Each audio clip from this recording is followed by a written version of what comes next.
విశ్వమందు విభుడు వెలుగొందుచుండు.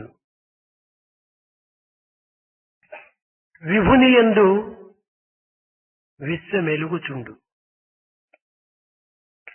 విశ్వ విభుల మైత్రి విడదీయరానిది. విశ్వ విభుల మైత్రి విడదీయరానిది. వినుడు భారతీయ వీరసుతుడా.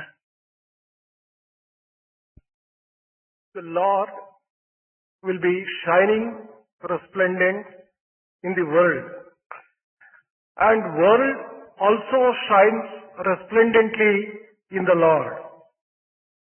The relationship between the world and the Lord is inseparable, inextricable. Listen, O the heroes of Bharat. విద్య యొసగును వినయము. వినయములను కలుగు పాత్రత. పాత్రత వలన ధనము. ధనము వలన ధర్మంబు. ధనము వలన ధర్మంబు. ధర్మం వలన ఐహిక ఆమిష్మికములు నందు నరుడు. Education bestows humility. Humility confers deservedness. Deservedness will help one to obtain wealth and prosperity. Through that one can perform charities and such other righteous acts. And through it one will be able to get the peace and plenty in this world and in the world beyond. విద్యార్థులారా, ప్రాచీన కాలమున విద్యను అభ్యసించుటకై గురువుల చెంత చేరినప్పుడు అట్టి విద్యార్థులకు వినేయుడు అనేటువంటి పేరు పెట్టినవారు. In the olden days, ancient days, when the students approached the preceptors for education, the students were named as Vineyu, obedient one. వినేయుడనగా వినయ విధేయతను నేర్చుటకై వెళ్ళేటువంటి వ్యక్తికి వినేయుడు అంటారు.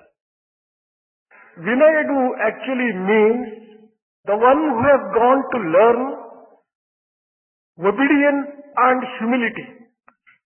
కానీ క్రమక్రమేణా ఈ వినేయుడు అనేటి పదములకు విరుద్ధమైనటువంటి అర్థమును కల్పించి విద్యార్థి అనేటువంటి పేరును నియమిస్తూ వచ్చారు. As time passed by, the word Vinayudu was wrongly interpreted and it was given the name Vidyarthi.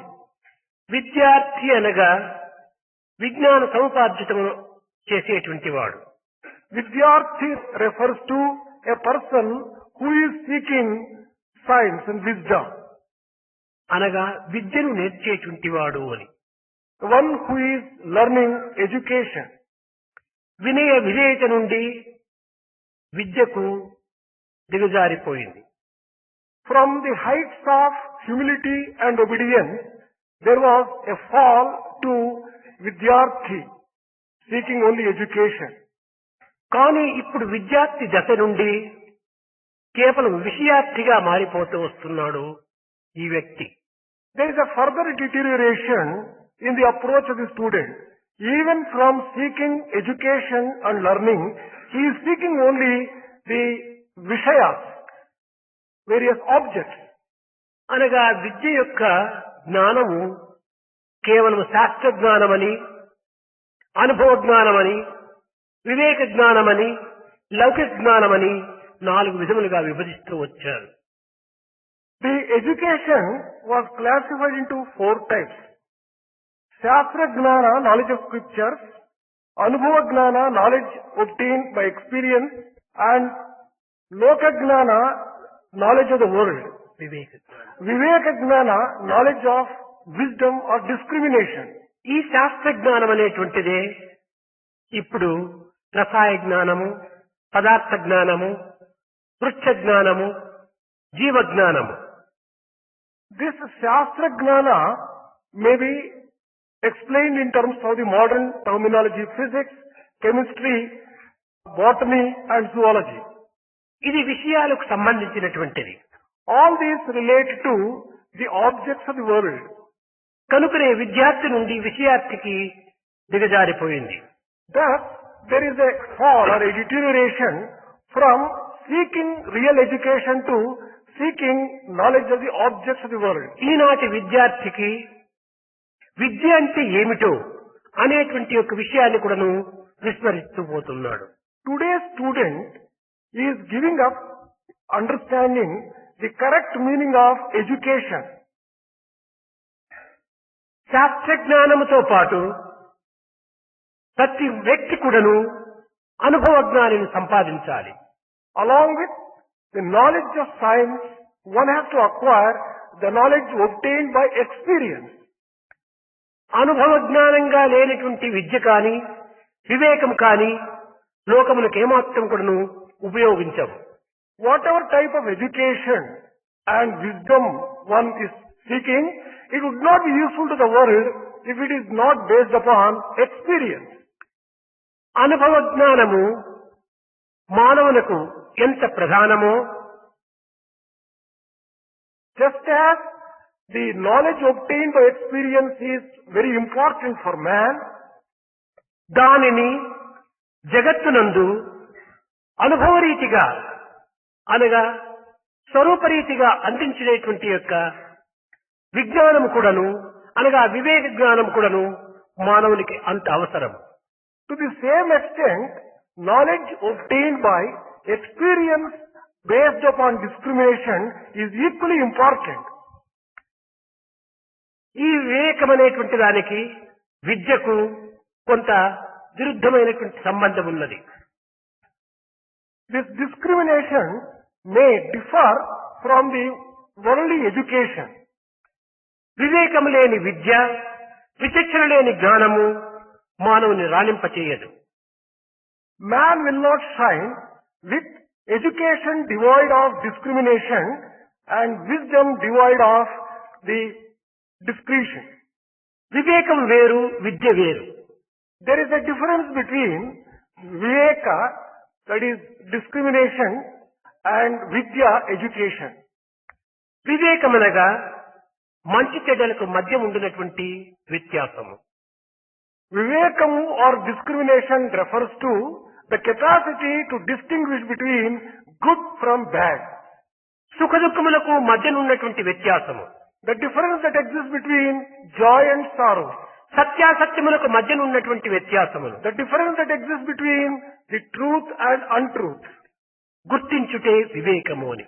Recognizing that kind of difference may be described as discrimination and viveka. ఈ వివేకమును గుర్తించిన తర్వాత అనగా ఈ వ్యత్యాసమును గుర్తించిన తర్వాత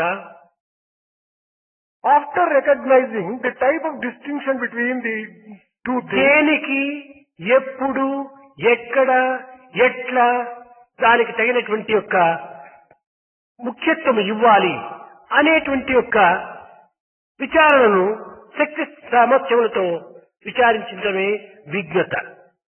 Vignata refers to the capacity to take into account the circumstances, the time and the various factors which go to make up a circumstance while using the discrimination.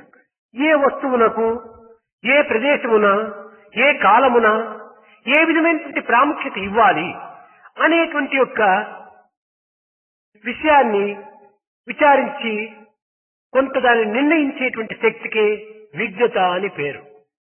That capacity which enables a person to give proper importance to proper things depending upon the time, situation and circumstances, that particular capacity is vignata. ఈ విజ్ఞత అనేటువంటిది వివేకంలోని అంతర్భాగమే. This vignata is essentially an integral part of viveka, discrimination. వివేక విచక్షణ లేనటువంటి వాడు సన్మార్గంలో ప్రవేశించలేడు.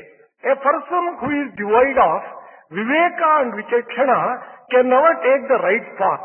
సన్మార్గ జీవితాన్ని గడపాలని ఆశించేటువంటి ప్రతి వ్యక్తి కూడాను వివేక విజ్ఞానములతో జీవించడానికి ప్రయత్నించాలి.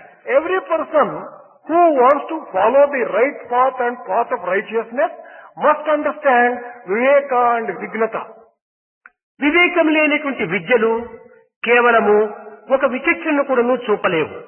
Education devoid of Viveka cannot also show Vichakshana. Einstein కూడాను ఒకానొక సమయంలో అన్నాడు, కార్యాన్ని సాధించలేనటువంటి యొక్క జ్ఞానము నిరుపయోగము. Even Einstein has declared once that that particular knowledge which cannot help you to achieve things, జ్ఞానము లేని కార్యము మూర్ఖత్వము అన్నాడు. an action without having wisdom is foolishness, he said. మన జ్ఞానము కార్యాన్ని సాధించేటువంటిదిగా ఉంటుండాలి. All our knowledge must be such that it must help us to achieve success in whatever we జ్ఞానముతో undertake. కూడినటువంటి కార్యంగా ఉంటుండాలి. It should be an action associated with wisdom. ఈనాడు కార్యాన్ని సాధించలేనటువంటి యొక్క విజ్ఞానము, The scientists today are those who might not be విజ్ఞానాన్ని ఉపయోగించుకోలేనటువంటి యొక్క కార్యము, those people who have the knowledge but who cannot achieve success. కేవలం పేరులకు మాత్రమే, ప్రఖ్యాతికి మాత్రమే ఉపయోగించుకుంటున్నారే కానీ మానవత్వం యొక్క విశిష్టతను గుర్తించడానికి ప్రయత్నించటం లేదు. Such people are using all their capacities only to establish their own name and fame. They are not taking into account the needs of the humanity. మానవతారహితమైనటువంటి యొక్క విజ్ఞాని ఎంత ధనవంతుడైనను, ఎంతటి విజ్ఞానవంతుడైనను, ఎంతటి విద్యావంతుడైనప్పటికీ సమాజం అతన్ని గౌరవించదు. Whatever great accomplishment the scientist might have made in that particular sphere, if he is not having humanity and human qualities, he would not be respected by the society. అట్టి శక్తి సామర్థ్యములు కలిగినటువంటి వ్యక్తి ప్రజా మన్ననలను పొందలేడు. That person who does not have those capacities would not be honored by people. అణు పరిశోధనా శక్తి చేత క్షణములో బ్రహ్మాండమునంతా భస్మీభూతము గావించేటువంటి యొక్క మారణ హస్త్రాలు కనిపెట్టవచ్చును. By research in atomic energy and that science, one may be able to discover weapons which can destroy the entire universe. అదే అణుశక్తి పరిశోధనల చేతనే కొన్ని కోట్ల వోల్టేజ్ ని విద్యుత్ శక్తిని అభివృద్ధిపరచి తద్వారా పారిశ్రామికాన్ని, వ్యావసాయికమును అభివృద్ధిపరచి దేశమును సస్యశ్యామలం గావించవచ్చును. By research in the same area of atomic energy, using it for peaceful purposes, you can produce electricity to a tune of a number of watts, and you would be able to just help the growth of agriculture and industry, thus bringing about prosperity of the nation. ఇంటియే కాదు, కోట్ల ప్రజలకు చేతికి పని అందించవచ్చును. You would be able to provide employment for crores of people by such research. ఇట్టి లోకములకు ఉపకారము చేయు వివేకమును ప్రతి మానవుడు కూడాను సమాజంలో ఉపయోగించడమే ఈ విజ్ఞానం యొక్క పరమ లక్ష్యం. The important goal of all scientific research must be to help people and to be useful to people for their growth, prosperity and welfare. ఈ వివేక జ్ఞానమును లోక కళ్యాణార్థమై, లోక సంగ్రహణార్థమై వినియోగించినప్పుడే ఇది సరైనటువంటి విద్యగా రూపొందుతుంది. When you use such kind of scientific knowledge, power and research for the welfare, లోక సంక్షోభమును సర్వనాశనమును గావించేటువంటి విద్యలు కేవలము ఒక వికృత మార్గాన్ని అనుసరించినటువంటి యొక్క తత్వాన్ని పొందుతుంది. instead of using for the welfare and prosperity of the society, if you use education for the destruction and for the sufferings of the society, it is very harmful. ఇట్టి వ్యక్తుల యొక్క తత్వమును కూడాను ప్రపంచము దూషించుతుంది.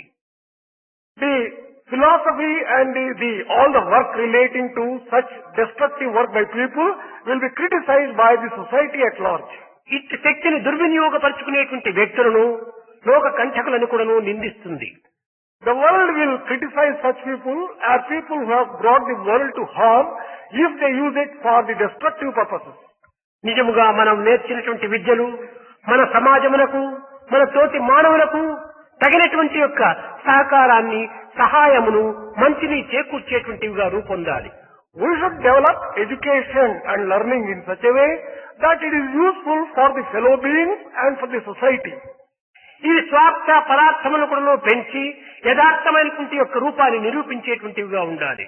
This must help a person to serve himself as well as the society and also help to realize the truth and శాస్త్ర the జ్ఞానంతో పాటు అనుభవ జ్ఞానము, అనుభవ జ్ఞానంతో పాటు వివేక జ్ఞానం కూడాను నిరూపించాలి. You should also develop, along with the knowledge of the science, knowledge based upon experience and knowledge based upon discrimination. ఈ మూడింటి సమ్మిళితమైనటువంటి జ్ఞానమును పొందినటువంటి వ్యక్తి తమ ఎదురుగా దూరంగా ఉండేటువంటి వ్యక్తుల యొక్క గుణతత్వాన్ని కూడాను సులభంగా అర్థం చేసుకోగలడు. A person who combines in himself a good mixture of all these three types of knowledge would be able to correctly perceive any other person. అనుభవ జ్ఞానము, విజ్ఞానము, విచక్షణ లేనటువంటి మానవుడు తమ చెంతనున్నటువంటి యొక్క పవిత్రమైన హృదయాన్ని కూడాను గుర్తించుకోలేనటువంటి యొక్క అంధుడవుతాడు. A person who does not have experiential knowledge, wisdom and discrimination would not be able to understand the extraordinary divine person who is very near him. కమల పుష్పములో ఉండినటువంటి మకరందము యొక్క వాసనను కడు దూరంగా ఉన్నటువంటి తుమ్మదైనను గుర్తించి నేరుగా కమలం పైన వచ్చి వాలి ఆ మకరందాన్ని, మాధుర్యాన్ని అనుభవిస్తుంది. Bee which may be at a very distant place, recognizing the sweetness of the nectar that is there in the flower, comes, collects it and enjoys it. కానీ ఆ కమలమునే ఆధారం చేసుకుని క్షణకాలమైనటువంటి విశ్రాంతిని పొందాలని ఆశించినటువంటి కప్ప కమలం పైన ఉండినప్పటికీ దాని మకరందాన్ని గ్రోలలేదు. On the other hand, a frog which sits on the lotus itself, not being able to understand the preciousness of the lotus, takes only a little rest on the lotus, it కారణం doesn't. విజ్ఞాన విచక్షణ అనేటువంటి యొక్క విషయాన్ని గుర్తించుకోలేనటువంటి పరిస్థితియే. The reason for such a state of affairs of the frog is it doesn't have discrimination, wisdom. ప్రతి మానవుడు కూడాను శాస్త్రజ్ఞానంతో పాటు అనుభవ జ్ఞానంతో పాటు వివేక జ్ఞానమును తప్పనిసరిగా మనము సంపాదించుకోవాలి. Every person has to make efforts to obtain and cultivate, along with the knowledge of the science and Shastra Jnana, knowledge based upon experience and discrimination. ఈ గ్రంథపరిచయమైనటువంటి యొక్క జ్ఞానములన్నీ కూడాను కేవలము లోకానికి ఉపయోగమైనటువంటి యొక్క విషయాన్ని, విధానాన్ని తాను నేర్పలేవు. Book knowledge can never confer on a person knowledge which would be extremely useful and beneficial to the world. ఈ శాస్త్ర జ్ఞానము, అనుభవ జ్ఞానము, వివేక జ్ఞానంతో పాటు లౌకిక జ్ఞానం కూడాను అత్యవసరం. Along with the book knowledge, the knowledge based upon the experience and discrimination, one should have common world general knowledge also. ఈ నాలుగింటి జ్ఞానమును పరిపూర్ణంగా ఆర్జించినటువంటి వాడు, అందుకున్నటువంటి వాడే విద్యావంతుడు అని చెప్పవచ్చు. Only that person can be called an educated person who has mastered in all these four spheres of knowledge. ఈ యొక్క లౌకిక జ్ఞానం అనేటువంటిది కేవలం గ్రంథముల ద్వారా అందుకునేటువంటిది కాదు. Knowledge relating to the world cannot be obtained entirely from books. గురువుల యొక్క బోధనల చేత లభించేటువంటిది కాదు. It cannot be obtained even by the teachings of the preceptors. దేశాటనం చేయాలి. One has to travel in the country and the world. మన భారతీయ సంస్కృతిని అనుసరించి In keeping with the culture, నాగరికతను పురస్కరించుకొని taking civilization also into account, చరిత్రను ఆధారముగా చేసుకొని based upon the history of the nation, కళా సంపత్తిని పురస్కరించుకొని in the context of the arts and the culture, అనేక ప్రాంతములు యందు ఉండేటువంటి అద్భుతమైన అఖండమైన one has to travel different places and recognize చిత్రకళలను, శిల్పికళను కూడా మనం గుర్తించడానికి ప్రయత్నించాలి. the knowledge based upon the sculpture and the arts which are existing, which have manifested ఆ themselves. ప్రాంతపు యొక్క ప్రజలు ఏ విధమైనటువంటి జీవితమును గడుపుతున్నారు, What type of life is being lived by people in different places? వారి సంస్కృతి ఏ విధమైనటువంటి మార్గంలో నడుస్తున్నది, What is their culture? How are they living their lives? వారి వ్యాపారము కానీ, వారి నిత్య జీవితము కానీ, వారి రాజకీయము కానీ ఏ విధమైనటువంటి యొక్క వ్యవసాయంలో జరుగుతూ ఉంటుండాలి. be it agriculture, business or daily life, what is the type, what is the uniqueness about ఇవన్నీ their life? కూడా కొంతకాలం వారితో కలిసిమెలిసి గుర్తించడానికి ప్రయత్నించాలి. One has to live with them in order to understand subtleties of these things. ప్రాచీన భారతీయపు యొక్క మహోన్నతమైనటువంటి యొక్క కళలను కూడాను మనము దర్శించాలి. We have to really witness and actually have a ఈనాటి vision. కూడాను అజంతా, ఎల్లోరా, హంపి ఇత్యాది యొక్క ప్రదేశముల యందు అనేక విధమైనటువంటి చిత్ర విచిత్రములతో కూడినటువంటి యొక్క సౌందర్యాలు కూడాను మనకు దర్శింపచేస్తాడు. We have to visit important cultural and important centers of history and archaeology like Ajanta, ప్రకృతి యొక్క Ellora. సౌందర్యాన్ని మనం చక్కగా తిలకించడానికి ప్రయత్నించాలి. We should also enjoy the beauty of nature. పర్వతముల యొక్క అందమును, వృక్షముల యొక్క ఛాయను ఏ విధమైనటువంటి దీంట్లో ఏ విధంగా అనుభవిస్తున్నారు, దీని యొక్క అనుభూతులు మానవునికి ఏ విధమైనటువంటి సహాయంగా తోడ్పడుతున్నవి అనేటువంటి విషయాన్ని కూడా నువ్వు గుర్తించాలి. The beauty and different aspects of the lives of birds, beasts and also the trees will have to be closely inquired into and looked into. క్షేత్ర దర్శనములు, తీర్థయాత్రలు కూడా నువ్వు సాపుతూ వచ్చాలి. One has to undertake pilgrimages also. కనుకనే ప్రాచీన మానవులు, భారతీయులు ఈ విధమైనటువంటి యొక్క సంకల్పం దృష్టి ఉంచుకొని యాత్ర రూపములో తీర్థయాత్రల సంబంధమైనటువంటి యొక్క మార్గమును అనుసరిస్తూ ఆ ప్రదేశముల యొక్క చారిత్రమును, సంస్కృతిని, ఉన్నతమును తాను గుర్తిస్తూ వచ్చారు. Great people of the ancient India prescribed these pilgrimages as a part of life in order to acquaint people with the culture and the life of people in different areas. దానిని విద్యార్థి రంగం లోపల కూడాను కొంతవరకు వేరు పేరుగా తీర్చిదిద్ది దానికి ఎక్స్కర్షన్ అనేటువంటి పేరుతో విద్యార్థులను అనేక ప్రాంతములకు తీసుకుని పోవటము ప్రారంభించారు. In the modern times, the pilgrimages have taken the place of excursions for the benefit of students who would go around the country experiencing different ఈ things. ఎక్స్కర్షన్ అనేటువంటిది అనుభవ జ్ఞానమైన లౌకికమైనటువంటి జ్ఞానాన్ని బోధించడానికే తీసుకెళ్తాం. The educational excursions are undertaken to give knowledge based upon experience. ఈ లౌకిక జ్ఞానమే లేకుండా శాస్త్ర జ్ఞానము, అనుభవ జ్ఞానము, వివేక జ్ఞానం కూడా నిరుపయోగమవుతుంది. If they don't have the general knowledge and the knowledge of the world, whatever book knowledge they have, knowledge of experience, knowledge based upon discrimination, all that would be useless. ఈ అన్నింటి ఎందుకు విద్య యొక్క సారాంశమైనటువంటి వినయాన్ని మనం నిరూపించాలి. In all these aspects of education, you have to essentially prove humility, which is an integral part of వినయము లేని educational learning. Vidya, Education devoid of humility, విచక్షణ లేని పని, work devoid of discipline, విజ్ఞత లేని పాండిత్యము, scholarship which is not based on మాధుర్యము లేని wisdom, సంగీతము, music which is not harmonious, కృతజ్ఞత లేనటువంటి బంధుత్వము, relationship devoid of gratitude, ఇంకా పవిత్రత లేనటువంటి స్నేహము, friendship devoid of sacredness, క్రమశిక్షణ లేని సంఘము, society without having discipline, భక్తి లేనటువంటి యొక్క కీర్తన, music devoid of devotion, ఇవన్నీ కూడాను ప్రచారంజితం కానివ్వదు అని బోధిస్తూ వచ్చారు. all these things can never give joy to the people at large. కనుక ప్రతి దానికి కూడాను ప్రాచీనులు అనేక విధములైనటువంటి కొన్ని అర్హతలను కూడాను నిరూపిస్తూ వచ్చారు.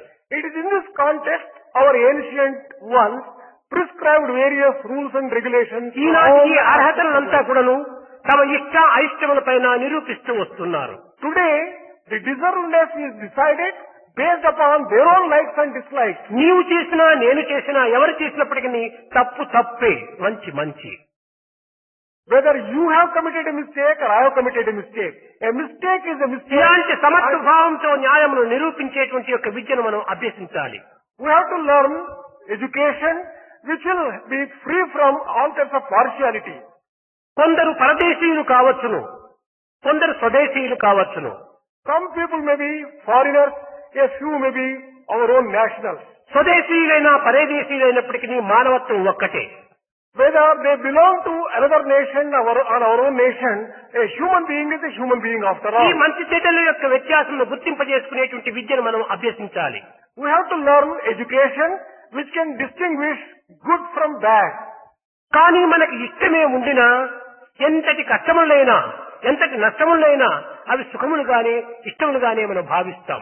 If we like a particular thing, However difficult be it, we consider that as a thing which we like and which we love.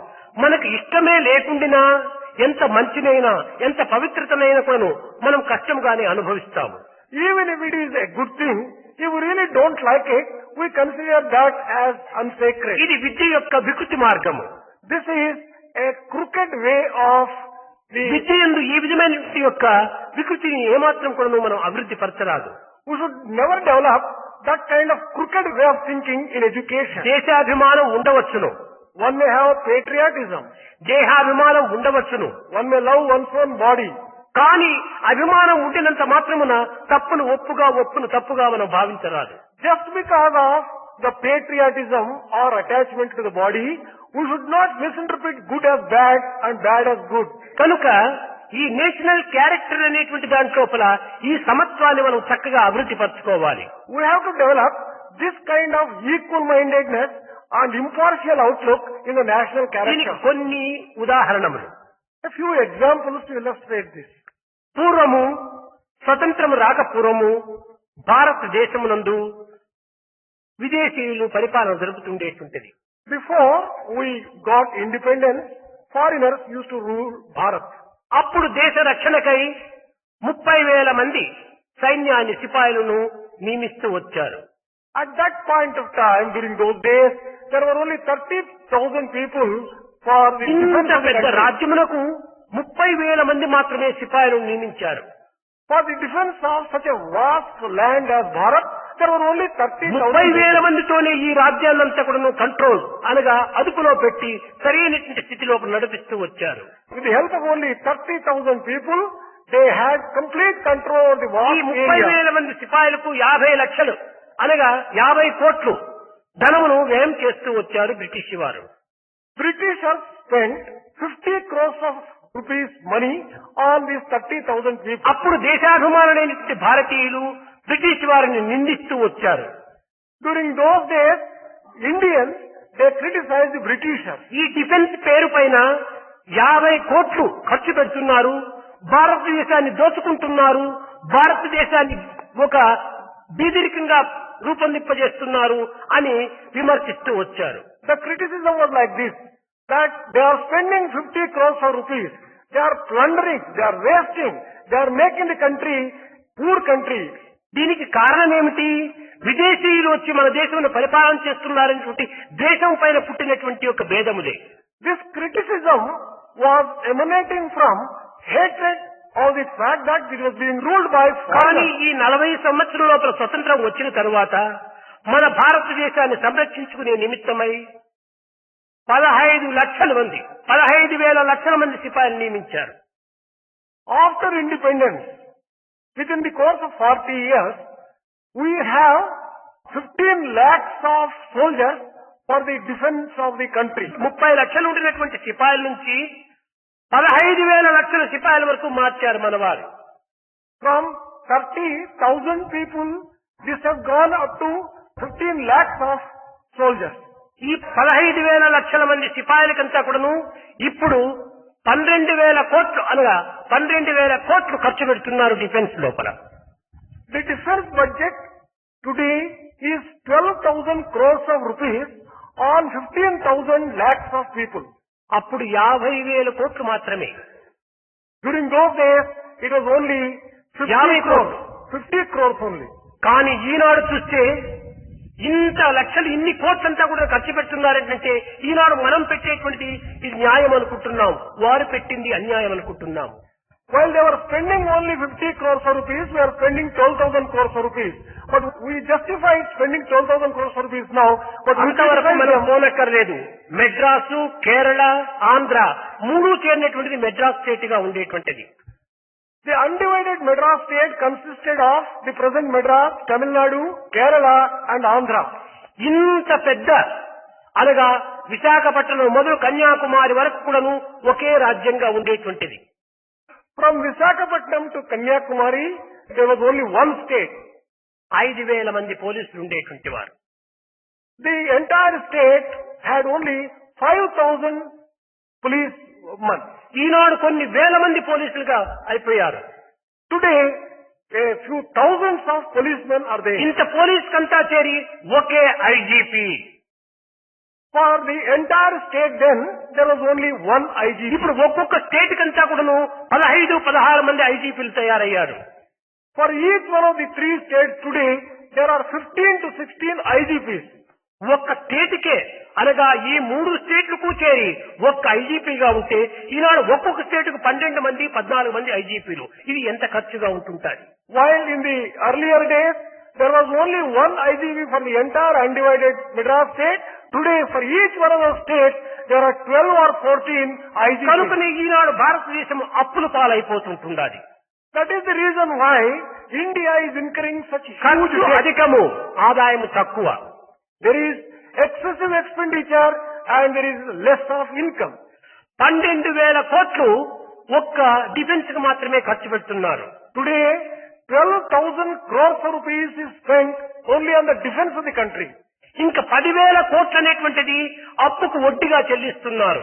10,000 crores of rupees is given as interest on the debt taken. మిగిలినటువంటి కోట్లంతా కూడా సంవత్సరానికి అధికం చేస్తూ జీతాల పైన అందిస్తున్నారు. Thousands of crores of rupees they are spending on. మన భారతదేశంలో వసూలయ్యేటువంటి యొక్క ధనం అంతా కూడాను ఈ మూడింటికే ప్రధానంగా విభజిస్తూ ఉన్నారు. Most of the income of the government is spent only on these three things: salaries, defense, and మిగిలినటువంటి అభివృద్ధికి చేతిలో ధనం లేదు. as they have spent all the money on these three items, they don't have further money కనుక ఇతర on దేశముల నుంచి కూడా అప్పుగా అందుకుంటున్నారు. On account of this, they are resorting to borrowings from other countries. ఇప్పుడు అప్పు మన భారతదేశానికి ఎంత ఉండాలంటే 33,000 కోట్లు అప్పుగా ఉంటుండాలి. Today, the total debt of Bharat is 33,000 crores. ఈ 33,000 కోట్ల అప్పుకంతా కూడాను ఒక్కొక్క సంవత్సరమునకంతా కూడాను 10,000 కోట్లు వడ్డీ చెల్లిస్తున్నారు. The interest on our debt every year is 10,000 crores now. అప్పు చేసినా మంచిదే కానీ తాకట్టు పెట్టడానికి మాత్రం మనం అంగీకరించరాదు. We may take loan, but we should not ఇంకా క్రమక్రమేణా ఇది పెరిగి ఇంకా ఎంతవరకు అవుతుందో తాకట్టే పెట్టడానికి పూనుకుంటారో ఏమో చెప్పడానికి వీలు కాదు. As we go on increasing the borrowings, a day may come when we may mortgage the country itself.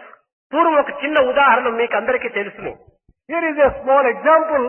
British వారి పరిపాలన సమయం లోపల ఒక బ్యారెల్ పెట్రోల్ అంతా వస్తే 4 రూపాయలు. One barrel of petrol in the days of British costed only 4 rupees. అబ్బా 4 రూపాయలు వసూలు చేసి భారతదేశంలో కొల్లగొడుతున్నారు, ఒక బ్యారెల్ పెట్రోల్ కు 4 రూపాయల అని మన లీడర్స్ అంతా కూడా వారిని ఎదురు తిరిగారు. The national leaders those days criticized, for a barrel they are wasting 4 rupees. ఈనాడు ఒక బ్యారెల్ పెట్రోల్ కు 400 రూపాయలు. But today for a barrel it costs 400 rupees. ఇది ఎవరు దోచుకుంటున్నారు? భారతీయులుగానే దోచుకుంటున్నారు. We just ఇలాంటి దోషములంతా కూడా నిర్మూలన గావించి మన విద్యార్థులు సహనమైన సానుభూతితో సరైనటువంటి యొక్క మార్గమునందు దీని పరిశుద్ధమైనటువంటి యొక్క రూపాన్ని తీర్చిదిద్దారని నేను ఆశిస్తున్నాను. Swami is wishing that all these defects and weaknesses will be removed by our own students with patience, perseverance and with determination. దీనినే శాస్త్ర జ్ఞానమని, అనుభవ జ్ఞానమని, వివేక జ్ఞానమునకు 3 వేదాంత పరిభాషలు జ్ఞాతం, ద్రష్టం, ప్రవేశం అని చెప్తూ వచ్చారు. In the parlance of the Vedantic language, the same thing like book knowledge, knowledge based upon experience, knowledge based upon discrimination are called జ్ఞాతం, ద్రష్టం and ప్రవేశం. ఈ 3 మాత్రమే. అయితే దీని యందు శాస్త్ర జ్ఞానం అనగా ఏమిటి? గ్రంథంతో మనం దాని యొక్క విషయాన్ని గుర్తించటము. What is the meaning of book knowledge? Acquainting oneself with knowledge given in the books. అనగా ఒక పదార్థం యొక్క విషయాన్ని చక్కగా గ్రంథము ద్వారా మనకు తెలుసుకోవటము. That means trying to know clearly with the help of a book. గ్రంథము ద్వారా తెలుసుకున్నటువంటి విషయాన్ని మనము ప్రాక్టికల్ లో లాబొరేటరీ లోపల దానిని సరిగ్గా పరిశీలన చేయటము. Whatever you have learned through books will have to be put to experimentation in the laboratories. కనుక దీనిని ఎక్స్పెరిమెంట్ లో మనము దర్శించటము. That means getting a vision and an experience in the ఈ laboratory. దర్శించినటువంటి దానిని హృదయంలో హత్తుకొని పోయినట్టుగా మనం దాన్ని ప్రవేశింప చేసుకోవటం. Whatever you have been able to experience, it has to be established inside the heart. ఈ మూడింటి యొక్క చేరికనే దీని యొక్క సరి అయిన పూర్ణత్వం. Only when you get mastery in all these three aspects, then you have complete కేవలం knowledge. గ్రంథంతో మనం చదివినంత మాత్రమున మనం జ్ఞానులు కాలేము. By mere book knowledge and studying of the books, you cannot become a knowledgeable మనం person. లాబొరేటరీలో దాన్ని దర్శించినంత మాత్రమున పూర్ణ జ్ఞానులు కాలేము.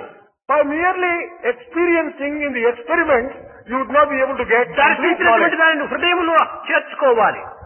You have to establish what you have just experienced inside your own దీనికి ఒక heart. చిన్న ఉదాహరణము.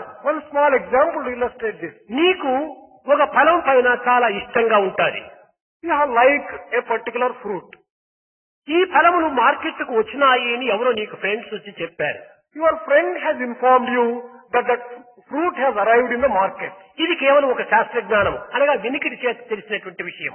This is knowledge of book or book knowledge which I have obtained through hearing. నేను ఆశించినటువంటి ఫలములు మార్కెట్కు వచ్చినాయట అని కొంత సంతోషం పెరుగుతుంది. You get delighted on hearing that the fruit which I have liked has come to market. అంత మాత్రం చేతనే మనకు కడుపులోకి ఆ ఫలం చేరలేదు. By mere hearing, you have not been able to take the fruit నీవు in your మార్కెట్కు stomach. వెళ్ళాలి. నీవు ఆశించిన ఫలం ఉందా లేదా అని దర్శించాలి. You have to go to the market and you have to just find out for yourself whether the fruit ఆ which you wanted దర్శించేటప్పటికి is మరింత there or not. ఆనందం పెరిగిపోతుంది.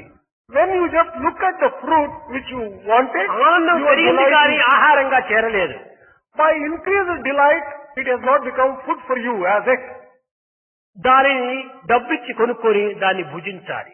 You have to buy it and eat it. ఈ భుజించిన తర్వాత నీకు పరిపూర్ణ ఆనందము లభిస్తుంది. దాని యొక్క ఆహారము లోపల చేరిపోయింది.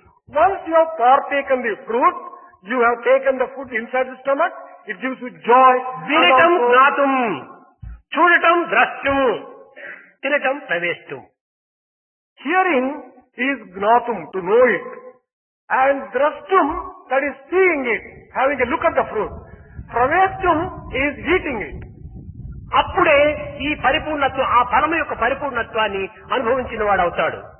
Then only you have completely enjoyed fruit. That's అదే what- విధముగానే మీరు చదివినటువంటి దానిని కేవలం చదివినంత మాత్రంతోనే మేము విద్యావంతులమని విర్రవీగరాదు. ఆ చదివినటువంటి దానిని అనుభూతి లోపల తెప్పించుకోవాలి.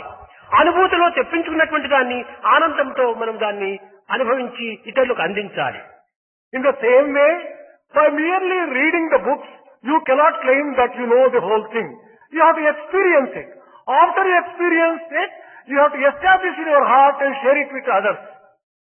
ఇది ప్రియము, మోదము, ప్రమోదము అని మరొక మార్గంలో ఆధ్యాత్మిక మార్గంలో ప్రబోధిస్తూ వచ్చారు. In the spiritual terminology, the same thing has been explained as priyam, modam and pramodam. ప్రియమనగా ఏమి? నీకు ఇష్టం వచ్చినటువంటి వారి విషయంలో ఇష్టం వచ్చినటువంటి విషయాన్ని ఇష్టం వచ్చినటువంటి వ్యక్తి విషయాన్ని నీవు విన్నప్పుడు చాలా ఆనందిస్తావు. దాన్ని చాలా ప్రేమతో అనుభవిస్తావు. Priyam refers to the joy and the delight that you get when you hear about the people, the persons and the things which you really like or whom you really like. నీకు చాలా ప్రియమైనటువంటి యొక్క వస్తువుని విషయం కానీ వ్యక్తి విషయం కానీ నీకు చెప్పినప్పుడు కొంత ప్రియం కలుగుతుంది, ఆనందం కలుగుతుంది. When someone informs you something about a person or a thing which you like, it gives you joy. A little joy it gives you. కానీ ఆ ప్రియమైనటువంటి వ్యక్తినే నీవు పోయి చూచినప్పుడు మరింత ఆనందంతో ఉప్పొంగిపోతావు. But when you actually see the person whom you like, your delight is heightened. ఆ చూచి అనుభవించేటువంటి యొక్క ఆనందమునకే మోదము అని పేరు. The joy which you get when you look at the friend whom you have liked, that is called modam. ఆ వ్యక్తిని మనం అనుభవించినటువంటిదే ప్రమోదము అని పేరు.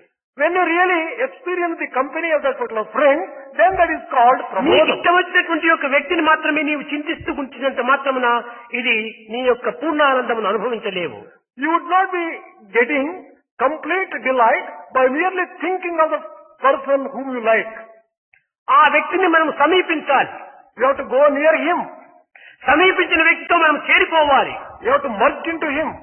కనుక వినటము, సమీపించటము, చేరిపోవటము ఈ మూడింటి యొక్క ఏకత్వానికి పరిపూర్ణత అని పేరు. Paripurnata or completeness or perfection stands for knowing, going near and really enjoying. అదే మానవత్వానికి సరైనటువంటి గుర్తు అన్నారు. This is a real proof of humanity. The proper study of mankind is man అన్నారు. In this context, it is said that the proper study of mankind అనగా is man. Thought, word, action మూడింటి యొక్క ఏకత్వమే పూర్ణత్వం అన్నారు. That is unifying and synchronizing thought, word and deed and making them perfect. కనుక మనం చదివినటువంటి విషయాన్ని అనుభూతిలోకి తెప్పించుకోవాలి. Whatever we study, we should experience also. అనుభవించినటువంటి దానిని పెంచుకోవాలి, 10 మందికి పంచుకోవాలి. Whatever you experience, you should develop that experience as point of perfection and share it. నీ with others. అనుభూతిలో ఉండినటువంటి దానిని నీవు కేవలం ఊరికే పంచకుండా పెట్టుకున్నప్పుడు ఇది ద్రోహంగా మారుతుంది. Whatever you experience as delight, if you do not share it with others, it is an act of deceit or దీనికి treachery. 10 మందిని పంచకుండా పోయినప్పుడు స్వార్థపరుడైపోతావు. If you do not distribute such delight and share it with others, you will become a selfish స్వార్థపరునికి person. మంచి చెడ్డ పరోపకారం అనేటువంటి తత్వం గుర్తుకు రాదు. A selfish person will never remember the interests of others and the question of sharing with others. కనుకనే మానవుడు అనేటువంటి వాడు స్వార్థరహితుడు కావాలి. Man, therefore, should become selfless. ఆ స్వార్థరహితత్వం మనలో అభివృద్ధి పరుచుకున్నప్పుడే మన విద్య కూడాను సార్థకమవుతుంది. Only when we develop that kind of selflessness, our education is justified. ఈ పవిత్రత అంతా కూడాను బయట దొరుకుతున్నదా లేక మన యందు ఉన్నదా? This kind of sacredness, is it external to us or within us? కనుక మనము చేసేటువంటి యొక్క తత్వం లోపల మంచి చెడ్డలను చక్కగా గుర్తించడానికి ప్రయత్నించాలి. We have to make efforts to find out the good and the bad in whatever we do. కానీ ఈనాటి యొక్క మన యొక్క ఎడ్యుకేషన్ ఏ విధంగా ఉంటుందంటే బయట దోషములను మాత్రం పరికించడానికే ప్రయత్నిస్తున్నాము తప్ప మనలో ఉండేటువంటి దోషాలను వెతకడానికి ఏమాత్రమూ మనం ప్రయత్నించడం లేదు. But what is happening to today's education is, it always makes you search for faults elsewhere, outside. You don't care to search for faults within yourself. బయట ఉన్నటువంటి యొక్క మంచిని మనం స్వీకరించాలి. You should accept good which is external to you. మన and యందున్నటువంటి others. దోషాన్ని విసర్జించాలి. You should give up all the weaknesses and the faults and the defects in మన you. యందున్నటువంటి దోషములను విసర్జించినప్పుడే బయట మంచిని మనం స్వీకరించడానికి అర్హులమవుతాము. Only when we give up all the defects and weaknesses in us, we will have the capacity to incorporate and absorb outside good. బయట ఉన్నటువంటి పాలను ఈ యొక్క పాత్రలో పోయాలనుకుంటే ఈ పాత్రలో ఉన్నటువంటి నీరును పారబోయాలి. If you want to fill this tumbler with milk which is outside, you have to throw out the water. దీనిని which is పారబోసినప్పుడే somewhere. దానిని చేర్చుకోవడానికి వీలవుతుంది. Only when you throw out the water, you can fill it with milk. దీన్ని పారబోయేక దానిని చేర్చుకోవడానికి వీలు కాదు. Without throwing out the water, you cannot fill it with milk. కనుకనే మన హృదయం నందు ఉండినటువంటి యొక్క దుర్భావములను, దుశ్చింతనలను, దురభ్యాసములను దూరం చేయడానికి పూనుకోవాలి. Therefore, we have to make efforts to empty our heart with all the bad feelings, bad thoughts, bad actions. అప్పుడే అందులో సద్భావములను, సద్గుణములను, సదాచారములను నింపుకోవడానికి వీలవుతుంది. Then only you can fill your heart with good thoughts, good feelings, good words and all అనేక the- మంది అనేక విధములుగా వాపోతుంటారు. స్వామి, మా మనసును మేము నిగ్రహించుకోలేకపోతున్నాము, మా ఇంద్రియాలను అరికట్టుకోలేకపోతున్నాము, దీన్ని ఏ విధంగా అరికట్టాలి, ఏ విధంగా నిగ్రహించాలి అని అనేక మంది పిల్లలు కూడా నన్ను అడుగుతుంటారు. ఇది నిగ్రహించుకోవటము, అరికట్టుకోవటము అనే పెద్ద మీరు పరిశ్రమలో ప్రవేశించనక్కర్లేదు. Do not get into such a big exercise as controlling the mind and controlling ఇది the senses. చక్కని సులభమైనటువంటి మార్గం ఒకటి ఉంది. There is a very easy path for this. చంద్రుడు స్వప్రకాశకుడు కాదు. Moon doesn't shine by himself. సూర్యుని యొక్క వెలుతురు చేతనే చంద్రుడి పైన పట్టడం చేతనే చంద్రుడు ప్రకాశిస్తున్నాడు. As he is not self-luminous, he has to shine only from the light సూర్యుడు of లేనప్పుడే sun. చంద్రుని యొక్క కాంతి మనకు అవసరము. When sun doesn't shine, you need light from moon. సూర్యుడే ఉంటే చంద్రుని మనం లక్ష్యమే చేయము, చంద్రుని పట్టించుకోము. If there is sun shining, you don't need moon, you don't care for moon. ఈ చంద్రుని యొక్క వెలుతురులో మనకు అనేక సందేహాలు కలుగుతుంటాయి. When you are in the light of the moon, you are likely to get a number of doubts. సూర్యుని యొక్క వెలుతురులో మనకు నిస్సందేహాన్ని అందిస్తుంది. In the light of the sun, you will not have any doubt at ఆ all. దూరంలో ఉండేటువంటి తాడు త్రాడు, పాము పాము అని మనం స్పష్టం చేస్తాము. In the light of the sun, you can easily determine the thing which is at a distance is a కొంత snake దూరంలో or a rope. వచ్చేటువంటి వ్యక్తిని పలాని వ్యక్తిని మనం నిర్ణయం చేసుకుంటాము. In the sunlight, you can easily recognize the person coming at a స్పష్టంగా distance. మనకు గోచరిస్తుంది వస్తువు యొక్క స్వరూపము. Extremely clear vision you can get of an object. కానీ మూన్ లైట్ లోపల, చంద్రుడి యొక్క ప్రకాశం లోపల అంత సుస్పష్టత లేదు. But in the moonlight, there is no clarity to the same extent. తాడును చూచి పామునుకోవచ్చును, పామును చూచి తాడనుకోవచ్చును. You may mistake a rope for a snake and a snake for a rope. ఒక వ్యక్తిని చూసి ఇంకొక వ్యక్తిగా మనం భావించవచ్చు. అంత ప్రకాశం లేకపోవడం చేతనే సందేహాలు అందులో ప్రవేశిస్తుంటాయి. What is the reason for this kind of doubts and difficulties in moonlight? It is because అదే విధముగానే మన మైండ్ అనేటువంటిది చంద్రుడు. చంద్రమా మనసో జాత చక్షో సూర్యో అజాయత. ఈ చంద్రుడు అనేటువంటి వాడు మన mind. In the same way, our mind may be compared to moon. ఈ యొక్క మైండ్ అనేటువంటి స్వప్రకాశం లేదు. Mind is not self-luminous. ఇది కేవలం ఆత్మ యొక్క ప్రకాశం దీనిపైన పడుతూ ఉండాలి. The light of the Atma is reflected in mind. కనుకనే ఈ చంద్రుడి దీని లోపల అన్ని మనకు డౌట్స్ వస్తున్నాయి. Therefore, in the Is it right or wrong? all sorts of doubts, whether this is right or this is wrong, is it good or bad? whether it is good or bad. ఈ సందిగ్ధావస్థలో మానవుడు సంకుచిత భావంతో మునిగిపోతున్నాడు. In this kind of state of confusion, man is ఇది thinking, ఎంతవరకు ఉంటుంది? for how long will you ఈ be in this mind state? భావన, mind యొక్క కాన్సన్ట్రేషన్ చేసేంత వరకు ఈ సందేహాలు మనకు ఉంటాయి. As long as you are not in a position to concentrate mind, these kind of doubts will arise. ఈ మైండ్ యొక్క ఉపయోగం మనకు ఎంతవరకు ఉంటుంది? Till what time do you need the use of this mind? ఆత్మ లక్ష్యం లేనంత వరకు ఉంటుంది ఇది. So long as you do not have your అనగా concentration on సూర్యుడు Atma, లేనంత వరకు చంద్రుడి యొక్క వెలుతురు మనకు ఉపయోగం అవుతుంది. so long as you do not have concentration on Atma, you will need the utility of the mind. మనము సూర్యుడిని చూస్తే చంద్రుడిని మనం లక్ష్యం చేయం కదా. When there is sunlight, you don't need the moonlight. అదే విధంగా మన యొక్క దృష్టి అంతా కూడా ఆత్మపై మరచినప్పుడు మనసు యొక్క భావమే మనలో శూన్యమైపోతుంది. In the same way, if you turn your vision towards Atma, your confusion ఈ will not be there. Concentration అంతా మైండ్ పని చేస్తూ ఆత్మ నాకు లభ్యం కావాలంటే ఎట్లా అవుతుంది? If you go on concentrating on the mind and seeking Atma, కనుక నీవు how can you get ఇంద్రియాన్ని Atma? కానీ మనసును కానీ అరికట్టుకోవడానికి పెద్ద పరిశ్రమ చేయనక్కర్లేదు. నీ మనసును ఆత్మ వైపున మరచినామంటే మనసు తమంతటి తామే అలక్ష్యం చేసుకుంటుంది. Therefore, you need not make any big effort to control your mind. If you turn your mind towards Atma, mind is automatically controlled. కనుక సూర్యుడు లేనంత వరకు చంద్రుడు ఎంత అవసరమో అదే రీతిగా ఆత్మభావం లేనంత వరకు మైండ్ మనకు అంత అవసరం. As long as sun is not there, you need the moonlight. In the same way, as long as you do ఆత్మ not, లక్ష్యం కుదిరిన మనసు ఏమాత్రం మనం లక్ష్యం చేయము. once you have fixed your దానికి mind, రూపనామములే ఉండవు. once you have fixed your mind on ఇప్పుడు Atma, చూడు, సూర్యుడు ప్రకాశిస్తున్నాడు, చంద్రుడు ఒకవైపు ఉంటాడు. there is no need కానీ దాన్ని ఎవరు for, చూస్తున్నారు? there is no need for mind at all. కనుక మీరు మనస్సును ఇంద్రియాలను అరికట్టుకోవటం అనేటువంటి ఒక పెద్ద పరిశ్రమంగా తీసుకొని మీరు బాధపడనక్కర్లేదు. మన మనసును ఆత్మవైపును మరచితే చంద్రుడి యొక్క తత్వము అనగా మనసు యొక్క భావము సునాయాసంగా మనం తప్పించుకోవచ్చు. Therefore, there is no need for you to make a very big exercise to control your senses and mind. If you turn your mind towards అదే Atma, విధంగానే you are భగవంతుడు సర్వవ్యాపకుడు, సర్వాంతర్యామి, సర్వజ్ఞుడు. in the same way, God is omniscient, omnipotent and omnipresent. అయితే అందరి యందు ఉండినటువంటి యొక్క ఆత్మతత్వము కొందరి యందు మాత్రమే ఎక్కువగా ప్రకాశిస్తూ ఉండాలి. Although God is in everyone, He shines in a greater దీనికి కారణం ఏమిటి? in some people. What is the reason for this? ఎక్కడ చూసినా ఒకే కరెంట్ గా ఉంటుండాలి కదా. Current is common in all the కానీ world. బెడ్రూమ్ బల్బ్ డిమ్ గా ఉండటం ఏంటి, డ్రాయింగ్ రూమ్ బల్బ్ బ్రైట్ గా ఉండటం ఏంటి? Why is the bedroom bulb dim and the drawing room bulb bright? ఇది కరెంట్ యొక్క వ్యత్యాసమా? Is it the కాదు కాదు, current? బల్బుల యొక్క వ్యత్యాసము. The difference is on account of the మన bulb. కెపాసిటీ, మన యొక్క ఆత్మాన్వేషణ, మన యొక్క ఆత్మ అభిరుచి మనలో అధికంగా ఉంటున్నప్పుడు అదే బ్రైట్ గా కనిపిస్తుంది. Our capacity, our inquiry for Atma, our earnestness for Atma, then the Atmic knowledge of మనం mind నిరంతరము కూడాను represents it. నిరుపయోగమైనటువంటి యొక్క దేహము, మనసు, బుద్ధి, చిత్తము, ఇంద్రియం, అంతఃకరణ దీనిపైన మన లక్ష్యాన్నంతా ఉంచి ప్రకాశవంతమైనటువంటి యొక్క వెలుతురు నాకు లభించాలంటే ఎట్లా లభిస్తుంది? బ్యాటరీకి వేసేటువంటి బల్బును తగిలించుకొని ఇది పెద్ద వెలుతురును అందించాలంటే ఎట్లా అందిస్తుంది?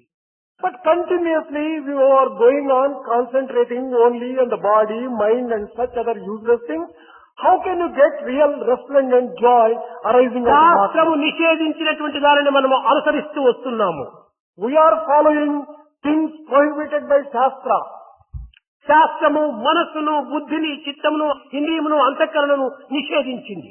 Scriptures have said that you give up your body, mind and such other things. They should not be నేతి concentrated upon. నేతి నేతి నేతి నేతి, not this not this not this, body not this, mind not this, ఇంద్రియం not this, అంతఃకరణ not this, not this అని నిషేధించినటువంటి దాన్ని మనం స్వీకరిస్తున్నాం.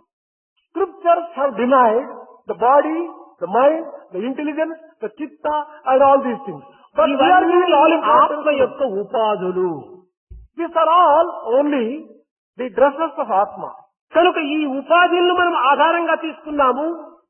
మనం ఆధారమైనటువంటి యొక్క ఆత్మను విసర్జిస్తున్నాము. But we are concentrating only on the dresses of Atma, but ignoring Atma itself. నిమిత్త కారణం ఒకటి. One is Nimitta Karana.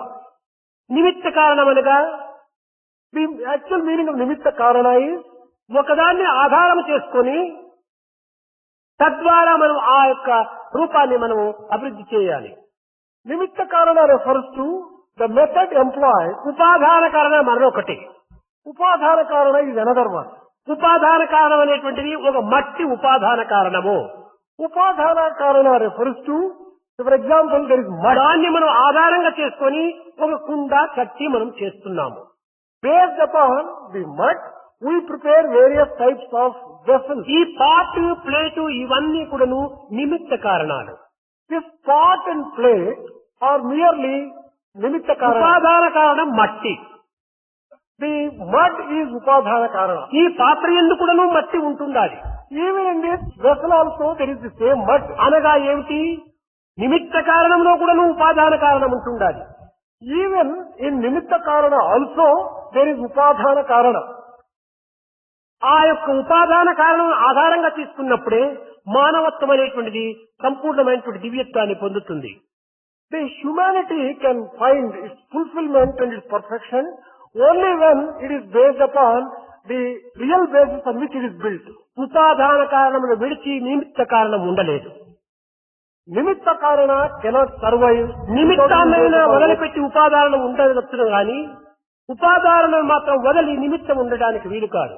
Upadhana can survive without being Nimitta Karana. But Nimitta Karana cannot ఈ ఒక survive without... silver tumbler. Take this silver tumbler.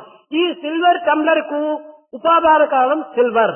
For this silver tumbler, silver is Upadhana Karana. ఈ tumbler లో కూడా silver ఉంటుండాలి. In this tumbler also there is silver. ఈ silver అనేటువంటిది ఉపాదాన కారణం. Silver is Upadhana Karana. ఈ టంబ్లరు నిమిత్త కారణము. This tumbler may be described as నిమిత్త Nimitta Karana. కారణమైనటువంటి టంబ్లర్ లో కూడా ఉపాదాన కారణమైన సిల్వర్ ఉంటుండాలి. In this tumbler which is Nimitta Karana, there is silver which is Upadhana Karana. కానీ నిమిత్తమనే ఉపాదానం అనేటువంటి సిల్వర్ తీసేసి టంబ్లర్లు ఉండడానికి వీలు కాదు. There is no separate existence for tumbler without silver. అయితే దైవ సృష్టి లోపల ఉపాదానం వేరు, నిమిత్తం వేరు కాదు. ఉపాదాన నిమిత్తం రెండు కూడా ఏకమై ఉంటున్నాయి. In the creation of God, Upadhana Nimitta are ఒక inseparable. టంబ్లర్ ను మనం సృష్టించాలంటే దీనికి వెండి కావాలి. If you want to create a tumbler, then there is ఈ need of వెండి silver. ఉండినప్పటికీ చేసేటువంటి ఒక వర్కర్ ఉంటుండాలి, మేకర్ ఉండాలి. Even if you are having silver, there is a need for one who can manufacture a tumbler. అనగా ఈ maker కు tumbler ఎట్లా చేయాలి అనేటువంటి విధి విధానం తెలిసి ఉండాలి. This maker or the manufacturer of the tumbler should know how to prepare a tumbler out of silver. అనగా ఏమిటి? ఉపాదాన కారణ, నిమిత్త కారణ, దానికి ఒక మేకరు, మూడింటి యొక్క ఏకత్వం చేతనే tumbler ఏర్పడుతుండాలి. A tumbler has come into existence on account of silver and on account of the ఈ person. టంబ్లర్ చేయడానికి మేకర్ ఎవరు? కంసాలి. Who is the maker of this particular tumbler? వెండిని సృష్టించేటువంటి వాడెవరు? భగవంతుడు. Who is the person who has created silver? That is God. ఈ tumbler దేని వల్ల తయారైంది? వెండి వల్ల తయారైంది. By which particular metal is this tumbler prepared? ఈ It is టంబ్లర్ యొక్క by విధి silver. విధానాన్ని తెలిసిన వాడెవరు? వాడే కంసాలి. The one who knows how to make a tumbler out of silver, he is a కనుక silversmith. ఈ నిమిత్త కారణమైన టంబ్లరు, ఉపాదాన కారణమైన ఎండి, ఈ యొక్క రెండింటిని ఏర్పరిచినటువంటి యొక్క కంసాలి మూడు రకంగా ఉంటున్నాయి. There are three entities here. The maker, the silver and the tumbler. ఈ చిన్న టంబ్లర్ ను సృష్టించడానికి ఒకడు ఉండాలి. Even for making this small ఇంత tumbler, there పెద్ద must be a ప్రపంచాన్ని maker. సృష్టించడానికి ఒకడు ఉండనక్కర్లేదా? For creating such a big universe, should there not be a creator? రైలు పరువుకు నడిపించే డ్రైవర్ ఉందా? For driving the railway engine, there should be a driver. Automatic light కు అవధులుందా? There are certain limits for the automatic light. ఒకడు జగతిని సృష్టించనుండవలదే. Should there not be a person to create the world? కనుకనే ఈ యొక్క జగత్తును సృష్టించడానికి ఉపాదాన కారణం ఏమిటి, నిమిత్త కారణం ఏమిటి, సృష్టించిన వాడెవరంటే దీనికి ఉపాదాన కారణ, నిమిత్త కారణ, సృష్టికర్త మూడు ఒక్కడే అయిపోయాడు. For the creation of this world, what is Upadhana Karana? What is Nimitta Karana? ఈ ఉపాదాన కారణం దైవ సంకల్పం. Now all these three things is God alone. Upadhana Karana is the sankalpa of God, the will of God. ఈ జగత్తును సృష్టించడానికి కూడా ఒక విధమైనటువంటి సంకల్పమే. For creation of this world, there is a type of will of the Lord. దైవం యొక్క సంకల్పమే సృష్టికి మూల కారణము. ఏకోహం బహుశ్యాం అన్నారు. It is God's will which has resulted in the creation. He said that I am alone, let me multiply myself into కనుక many. ఈ సృష్టి యొక్క తత్వాన్ని గుర్తించడానికి ఉపాదాన కారణ, నిమిత్త కారణాన్ని మనం వెతకనక్కర్లేదు. ఉపాదాన కారణ, నిమిత్త కారణం సర్వము భగవంతుడే. కనుకనే సర్వజ్ఞుడు, సర్వవ్యాపకుడు, సర్వశక్తిమయుడు అన్నారు. If you want to really understand the secret of creation, you need not go into search of Nimitta Karana, Upadhana Karana and the maker. Everything is God alone. That's why he has been described as omnipotent, omnipresent and అట్టి omniscient. సర్వజ్ఞత్వమైనటువంటి యొక్క తత్వాన్ని మనం గుర్తించాలంటే సర్వజ్ఞత్వానికి సమీపానికి పోవాలి. If you want to really recognize the principle behind the omniscience, you have to approach omniscient Lord. అట్టి సమీపత్వాన్ని నిరూపించేటువంటిది ఉపనిషత్తులు అన్నారు. It is that particular scripture which goes to prove this kind of relationship is described as Upanishad. దానిని ఉపసమీపే రక్షి దక్షమని ఉపనిషత్తు అన్నారు. అనగా సమీపత్వాన్ని నిరూపింపజేసేటువంటిది ఉపనిషత్తు అన్నారు. Upanishad is one which proves the closeness between the seeker and the one who is teaching. కనుక దైవత్వాన్ని పొందాలనుకుంటే దైవత్వాన్ని మనం పెంచుకోవాలి. If you really want to reach divinity, you have to develop divinity in you. అకర్మను మనం ఆచరించాలి. You have to practice akarma. అకర్మ అనగా ఏమిటి? ఏ కర్మలు చేయకుండా సోంబేరి మాదిరి కూర్చోటమా? Akarma does not refer to laziness. అకర్మ అనగా అహంకార నిర్మూలంతో గావించే కర్మలన్నీ అకర్మలే. Akarma refers to all actions which are performed without అహంకారంతో feeling చేసే of కర్మలు doership. అన్నీ కూడా ప్రతిబంధములే. All the actions which are performed with a doership will bind you. కనుక మనం అహంకార రహితంగా మనం గావించే కర్మలన్నీ కూడా అకర్మలుగానే రూపొందుతుంది. All the actions performed without a sense of ego are akarma. ఈ అకర్మ నుంచి వికర్మ లేకొస్తుంది. From akarma, వికర్మ it నుంచి becomes నిష్కామ కర్మ vikarma. లేకొస్తుంది. From vikarma, it becomes niskama karma. ఈ నిష్కామ కర్మనే భగవత్ యొక్క అర్పితం గావించాల్సింది. This niskama karma can be offered to God as an offering. కనుకనే కర్మ, అకర్మ, వికర్మల యొక్క తత్వాన్ని భగవద్గీతలో బోధించడానికి ఇదే మూల కారణం. It is in this context Bhagavad Gita has expounded the difference between karma, akarma and vikarma.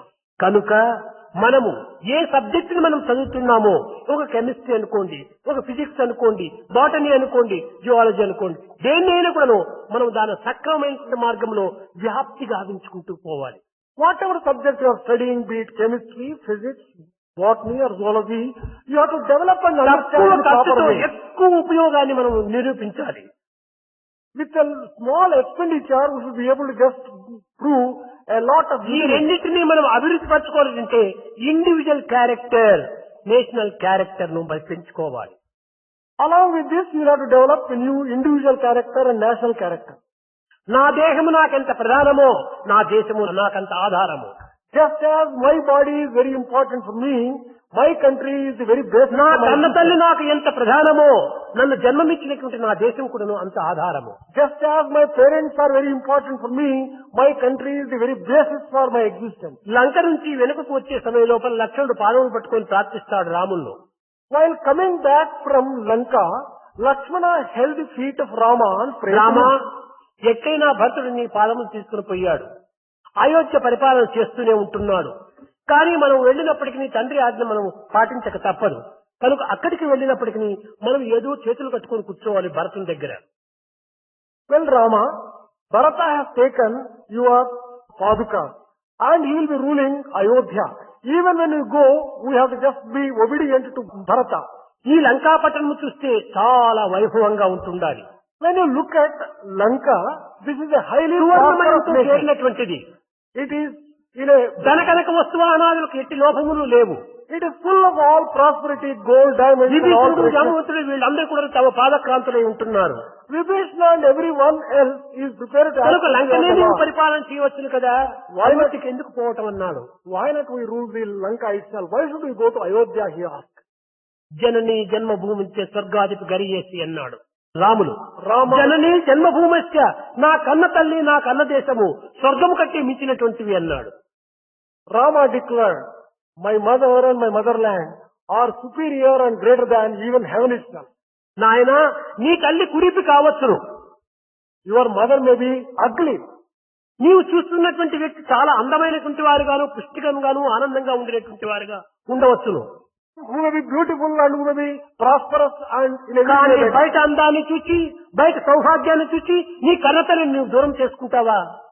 Looking at the external beauty and external prosperity, ఎటువంటిదైనా కూడా your own మతంలో mother. మునిగినటువంటి వారైనా బిచ్చమెత్తేటువంటిది అయినా కూడాను తల్లి తల్లియే.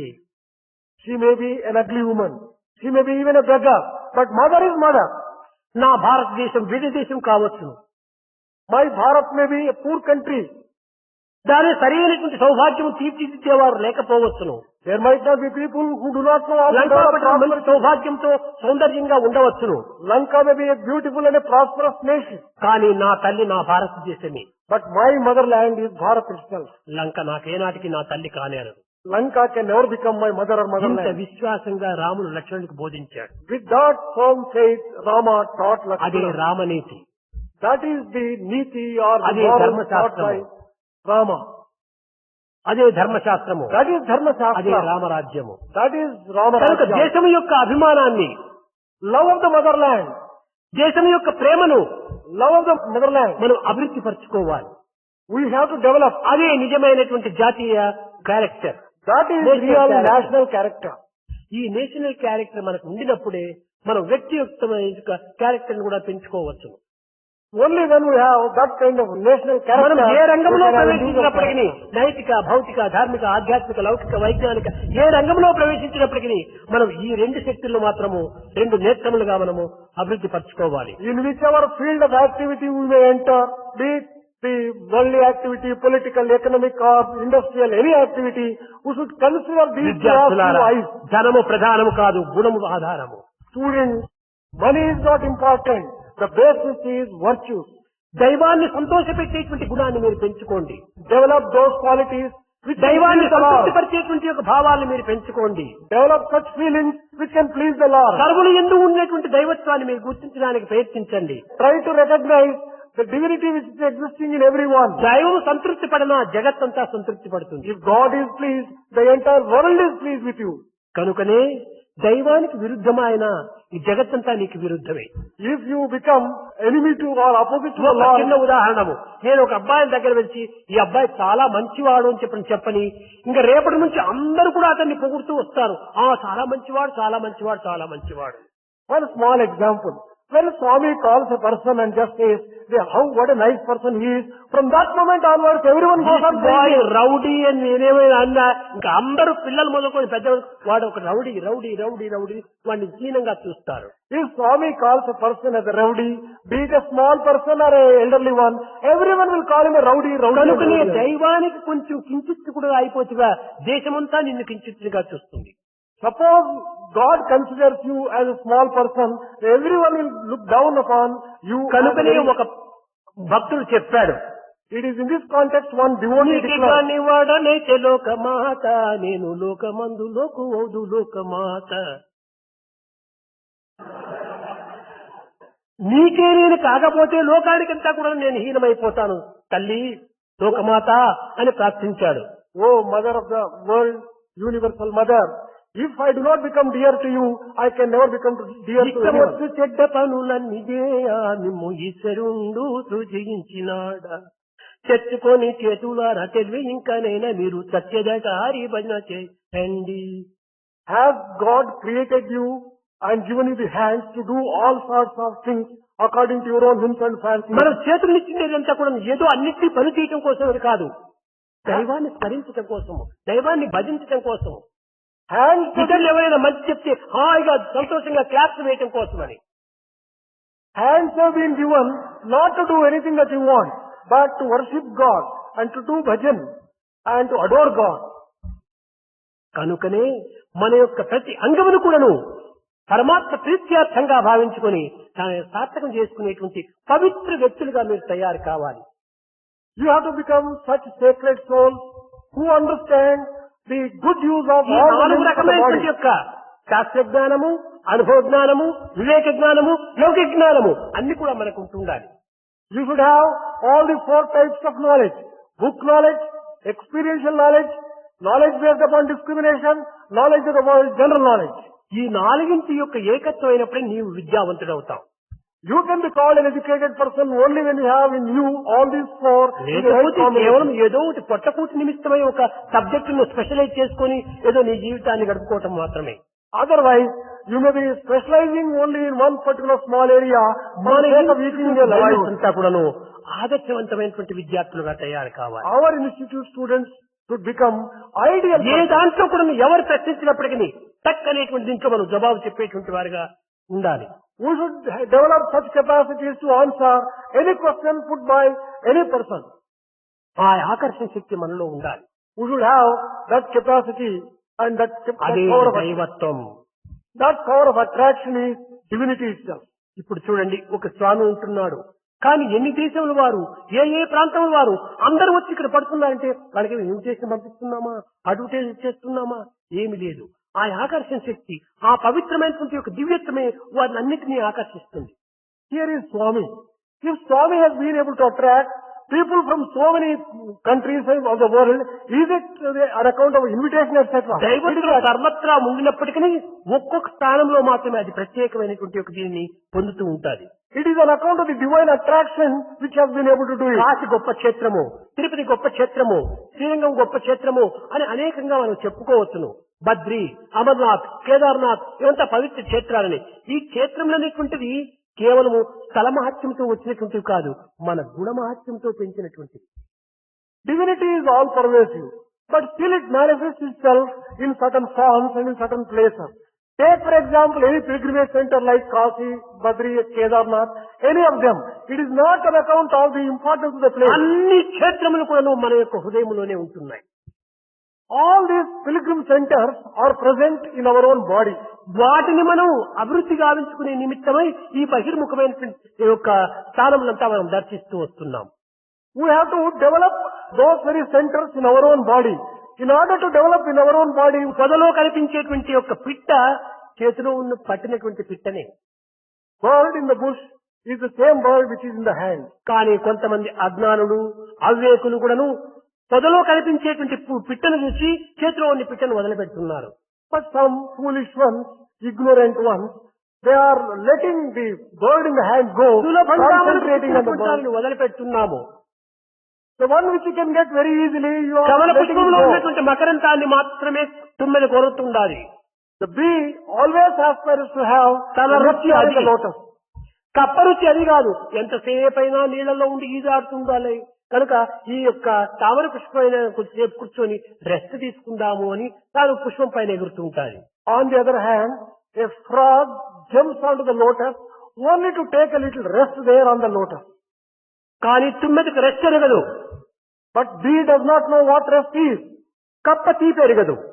But frog does not know what sweetness and the nectarine. ఆ తుమ్మెద ఆ యొక్క పుష్పంలో చేరేంత వరకును గూ అని నిర్విరామంగా కూడా అరుస్తూ ఉంటాడు పాపం. Until bee goes in on the ఆ పుష్పంలో చేరిన తన శబ్దం సైలెంట్ అయిపోతుంది, శబ్దాన్ని మానివేస్తుంది. once it starts sucking the ఆ nectar from the మకరందాన్ని flower, కోరి మత్తెక్కుతుంది. the bee gets intoxicated with the nectar from the lotus. కనుకనే అలాంటి సంబంధాన్ని మనం పెంచుకోవాలి అని దైవత్వాన్ని ఈ రకమైనటువంటి యొక్క సందర్శనాన్ని అంతా కూడా ఉపదేశిస్తూ వచ్చింది. We have to develop that kind of relationship with the divinity. ఒక్కొక్క ప్రదేశమును మనం సందర్శించినప్పుడు దాని యొక్క పవిత్రతను మన హృదయం లోపల స్మరింప చేయడానికి అవకాశం ఉంటాదని.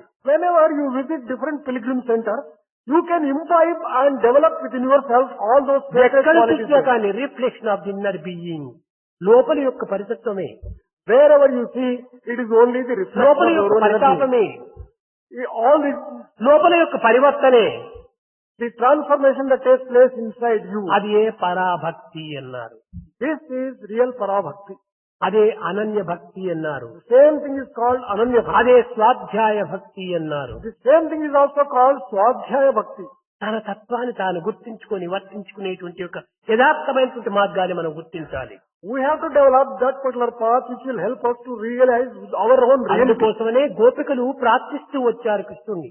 It is in this context the Gopikas are praying to Lord Krishna. Krishna, పుష్పమువై నీవు పొలుపొందుచుండినా, If you become, oh Lord Krishna, if you become a flower, తుమ్మెదనై నేను తిరుగుచుండు, I'll become a bee and I'll go on humming. వృక్షమువై నీవు వర్ధిల్లుచుండినా, If you develop and grow into a tree, వల్లికనై నీకు అల్లుకొందు, I'll become a creeper and go around the వర సముద్రుడే నీవైనా, If you become the ocean, వాహిని యగుచు నేను నీలోన ఐక్యమగుదు, I'll become a river and get merged. Meru పర్వతమే నీవైనా, If you become the Meru పరచుకొని mountain, పారద నేను సెలయేరునై, I'll become a small river and Anantha go on. Aakasame నీవైనా, If you become an infinite చిన్న star, చుక్క నేనై నీలోన చెలగుచుండు I'll become a small star and shine as a part of you. ఆకాశమే నీవైతే పరమాత్మ, నేను నీలో ఒక చిన్న చుక్క మాదిరి నన్ను పెట్టుకో. Oh Paramatma, if you become sky itself, make me a లేక small star. అనంతమైనటువంటి సముద్రమే నీవైపోతే నేను అందులో ఒక విధమైనటువంటి యొక్క అలలుగా తయారు చేసుకో. If you were to become an infinite ocean, let me become a small లేక wave. నేను ఒక వాహినిగా వచ్చి నీలో చేరిపోతాను. Or I'll become a river and become one with you. ఒక పుష్పంగా నీవే పుడితే నేను నిన్ను వదిలిపెట్టకుండా లోపల వచ్చి ప్రవేశిస్తాను. తుమ్మెదిగా నన్ను పుట్టించు. If you are born as a flower, I'll become a bee. పెద్ద పర్వతంగానే నీవు పుట్టేసేస్తే నేను నిన్ను విడిచిపెట్టను, నిన్ను ఖర్చుకొని ఫాల్స్ మాదిరి తయారైపోవాలి నేను. If you become a mountain, a very big mountain, I'll become a small river. ఇలాంటి ఏకత్వాన్ని ఆశిస్తూ వచ్చారు పరమ భక్తులు. The great devotees always aspire to have this kind of అలాంటి ఏకత్వంలోనే ఆనందత్వం ఉంటుండాలి. There is delight in that kind of అతి ఆనందమే అనంతత్వం, that kind of delight. అదే itself is అమరత్వం, infinite. అదే అమృతత్వం. That is immortality itself.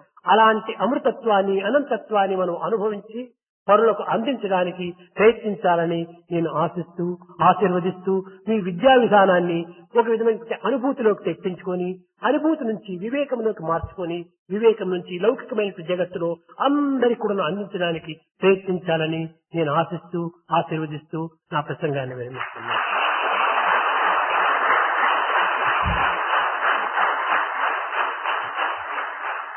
Swami is wishing that all of you should enjoy infinity and share that infinity and develop all the four types of education in you, and thus he is bringing his divine discourse to a close.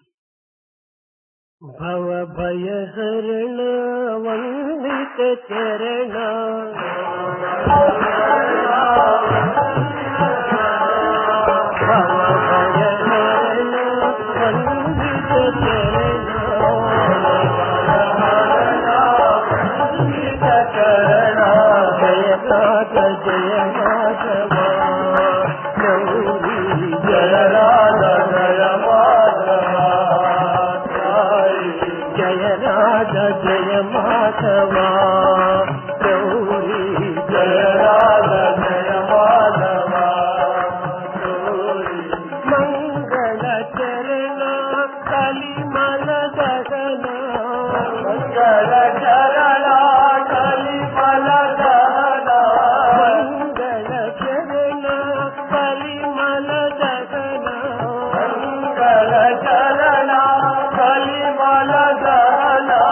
Narayana Keshava